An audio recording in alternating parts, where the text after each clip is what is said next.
तुझे एक बात कहकर जा रही हूं, अगर तूने उस नियम का पालन कर लिया, तेरे पति तुझे ढूंढते हुए आएंगे, स्वयं शंकर जी उसको भेजेंगे। कौन सा नियम? माता पार्वती जी ने लक्ष्मी को बता दिया। पार्वती जी ने लक्ष्मी जी से कहा, सुन लक्ष्मी, एक नियम तो अपनी जिंदगी में धारण कर, दुख कैसा भी हो, कष्ट कैसा भी हो। बेटियां कहती हैं हमारा पति अच्छा नहीं है, हम तलाक लेंगे। लड़का कहता है मेरी पत्नी अच्छी नहीं, मैं तलाक लूंगा। वो कहती है मेरी सास बुरी, मैं तलाक लूंगी, मुझे इस घर में नहीं रहना। सब कुछ देखकर, भाल कर, समझ कर शादी करी जाती है, संबंध जोड़ा जाता है। और उसमें भी अगर बेटा बेटी सही से नहीं रहते, परिवार में क्लेश होता है, या हमारे जीवन में धन की कमी या दुख या परेशानी या रोग या तकलीफ है कितनी भी हो, जो पार्वती जी ने लक्ष्मी जी को जो उपाय बताया दुख मिटाने का, वो महालक्ष्मी शिव महापुराण की कथा जो यहाँ चल रही है धूले में, महाराष्ट्र में, उस उपाय को आप भी अपनी जिंदगी में धारण करो। पार्वती जी ने कहा, सुनो लक्ष्मी, तुम भूल जाओ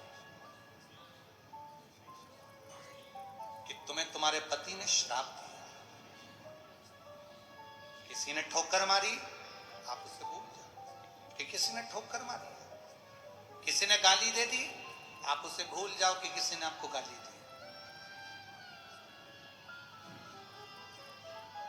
कथा में पहले कहा था आपको, रेस में दौड़ने वाले घोड़े को यह नहीं मालूम रहता कि मैं कंपटीशन में खड़ा हूं, मैं रेस में खड़ा हूं, ये घोड़े को नहीं मालूम। घोड़े का मालिक घोड़े को खूब मारता है, पिन चुभोता है, घोड़े को दर्द होता है, कष्ट होता है, तो घोड़ा दौड़ता है। दौड़, कोई तुमको दुख दे, कोई तुमको गाली दे, कोई तुमको अपशब्द बोले, कोई तुमको तकलीफ दे, तुम्हें उसे भूल जाना, तुम तो दौड़ो। घोड़े का मालिक घोड़े को कष्ट देता है तो घोड़ा दौड़ता है और पहले नंबर पर रेस में जीत जाता है। परमात्मा अगर तुम्हें दुख देता है तो परमात्मा तुम्हें जीतने के लिए दुख प्रदान करता है कि तुम जीतोगे, तुम आगे बढ़ोगे, निश्चित है तुम अपने लक्ष्य तक पहुंचोगे, निश्चित।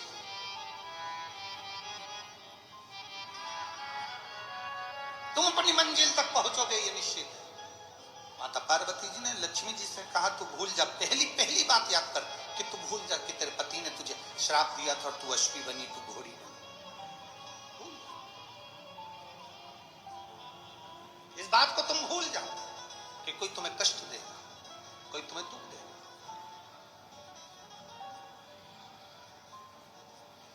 एक जरा सा अगर कष्ट किसी के जीवन में आ जाए तो वो याद करता रहता है, मुझे मेरी सास ने ये शब्द कहे थे, मेरी ननद ने ये बोला था, मेरे पति ने मुझे ये बोला था, मेरी भाभी ने मुझे ये बोला था। ना ना, भूल जाओ।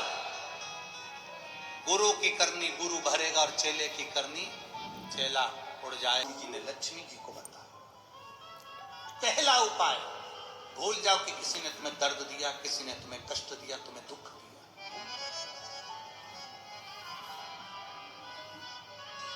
जो भगोने जैसा मुंह लेके बैठे थे गुस्सा होके,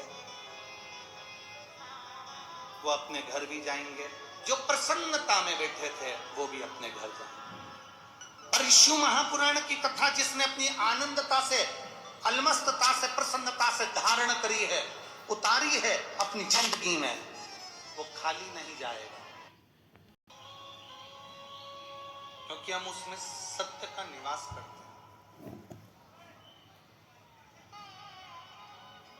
शिव महापुराण की कथा एक बड़ी सुंदर बात कहती है कि अगर हमें कहीं दूसरी जगह झांकने का मौका मिले तो हमें कलयुग में नहीं झांकना।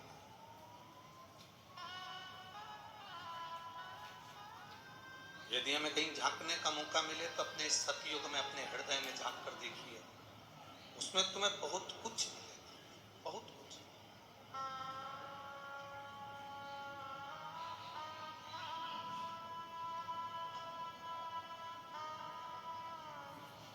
जब अपने हृदय में, अपने चित्त में, अपने हृदय में हम झांक कर देखेंगे तो उसमें हमारा अपना खुद का एक आईना नजर आए।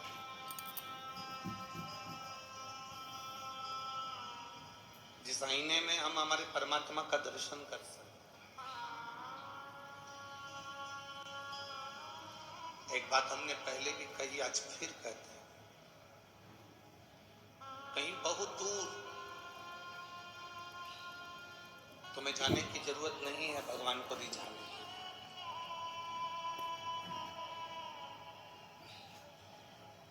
अगर जाना ही है तो अपने भीतर कभी एकांत में बैठकर, आपको जैसे मथुरा कोसी की कथा में कहा था, एकांतेश्वर महादेव।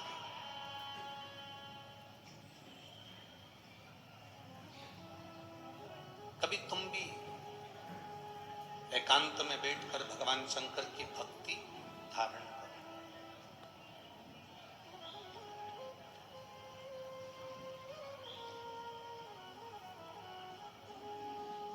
दो चीजें बड़ी कारगर होती है।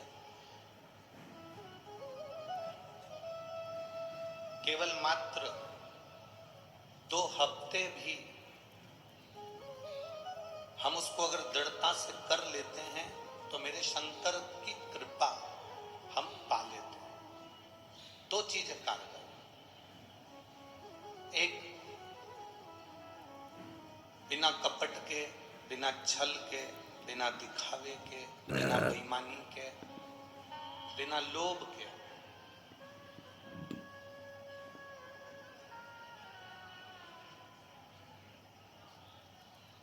श्री शिवाय नमस्तुभ्यम मंत्र का जाप बेलपत्र के वृक्ष के नीचे बैठकर करना।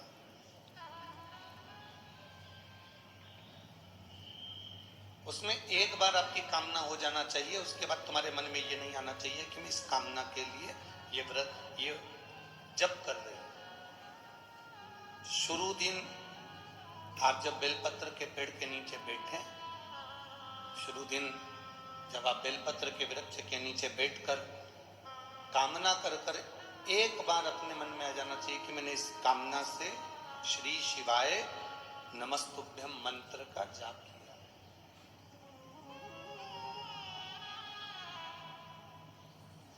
और दूसरे नंबर पर है, जब बेलपत्र का पेड़ कहीं सूख गया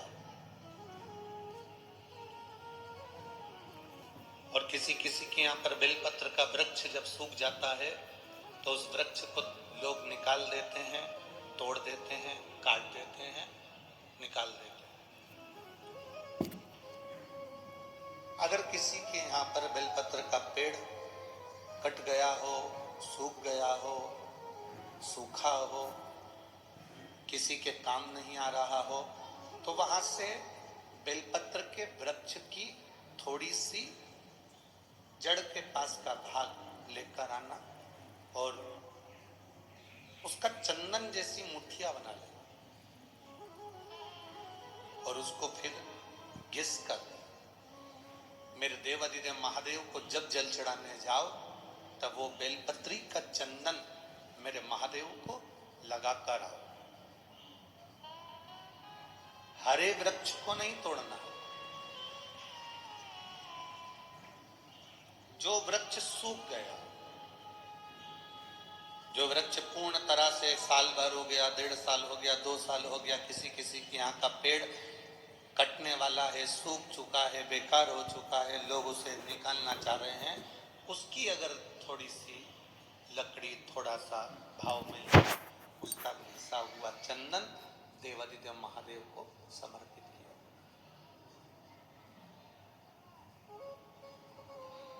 हरे वृक्ष की लकड़ी को नहीं। तुम अगर हरे वृक्ष की लकड़ी को काट कर लिया है, तोड़ कर लिया है, फिर उसको सुखा लिया, सुखा कर तुमने चंदन बनाया, वो श्रेष्ठ नहीं होगा। कोई महत्व नहीं, उसकी का कोई महत्व नहीं, उसकी कोई मूलता नहीं। शिव महापुराण की कथा तो यहां तक कहती है कि हरे वृक्ष में से जब हम पत्तियां तोड़ते हैं तो उसकी डाली कभी नहीं टूटना चाहिए। वृक्ष में से केवल पत्ती तोड़ो पर डाली ना तोड़ो। फूल में से, फूल के पौधे में से, पुष्प की डाली में से पुष्प तोड़ो पर उसकी डाली कभी मत तोड़ो। तुलसी मां, तुलसी का दल तोड़ो पर डाली कभी नहीं। आंवले के वृक्ष के आंवले तोड़ो पर आंवले की डाली कभी ना तोड़ो। पीपल के वृक्ष के पत्ते तोड़ लो पर पीपल की डाली कभी ना तोड़ो। शमी के वृक्ष के पत्ते तोड़ लो पर शमी के वृक्ष की डाली नहीं तोड़ना चाहिए। कारण क्या होता है? 84 लाख मनुष्य की योनियां हैं और 84 लाख योनियों में से 20 लाख योनि पेड़ पौधे की है। वृक्ष, दुर्वा, पत्तियां, डालियां, ये जितने संपूर्ण ब्रह्मांड में जितने तुम्हें पौधे नजर आते हैं, चाहे वो जल के अंदर नजर आए, थल के अंदर नजर आए, गमले में नजर आए, जैसे तुम्हें पौधे का दर्शन हो रहा है, 20 लाख योनि वृक्ष की, 20 लाख। अब 84 लाख में से 20 लाख योनि तो वृक्ष की है। शिव महापुराण की कथा कहती है हम फूल तोड़ते समय अगर डाली तोड़ देते हैं, हम पत्तियां तोड़ते समय वृक्ष की डालियां तोड़ देते हैं, तो 84 लाख योनि में से 20 लाख योनि वृक्ष की है और वो योनियां हमको भुगतना पड़ती है। इसलिए केवल पत्तियां तोड़ो। आपको पत्ती की जरूरत है, बेलपत्र की जरूरत है, ये बेलपत्र की आपको जरूरत है, बेलपत्र तोड़िए, डाली ना तोड़िए। फूल की जरूरत है, फूल तोड़िए, उसकी डालियां।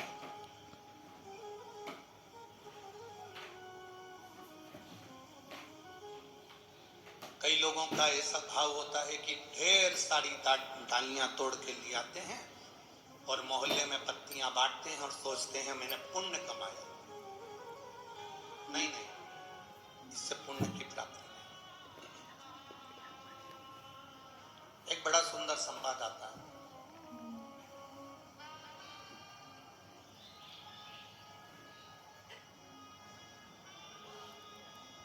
कुर्म पुराण का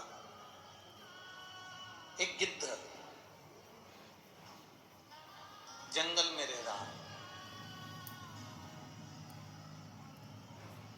और उस गिद्ध का पूरा परिवार जंगल के अंदर है।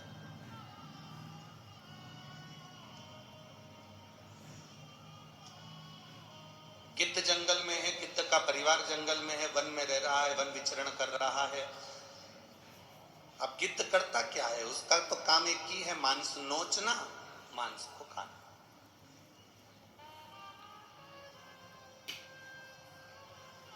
एक दिन गिद्ध जिस जगह से निकल कर जा रहा था तो वहां से 4 संत निकल कर जा रहे थे। बड़े भाव से वो चारों संत हरि गुणगान करते करते चले गए।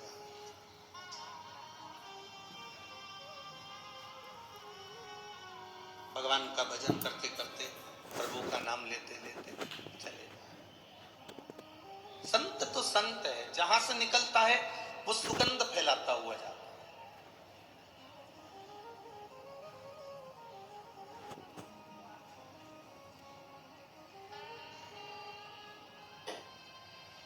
एक बेकार व्यक्ति और एक अच्छा व्यक्ति, एक अच्छे व्यक्ति का संग और एक बेकार व्यक्ति का संग। बेकार व्यक्ति का संग नाली के कीचड़ के समान होता है। अगर नाली के कीचड़ को नहीं हिलाओगे, तुम सोचो कि ये बदबू नहीं मारेगा, तो भी वो नाली का कीचड़ उसके पास बैठे रहोगे तो वो बदबू मारेगा ही। और अच्छे व्यक्ति का संग इत्र की तरह होता है, वो जहां से लगा कर जाएगा उसके पास वाले को सुगंध जरूर देता हुआ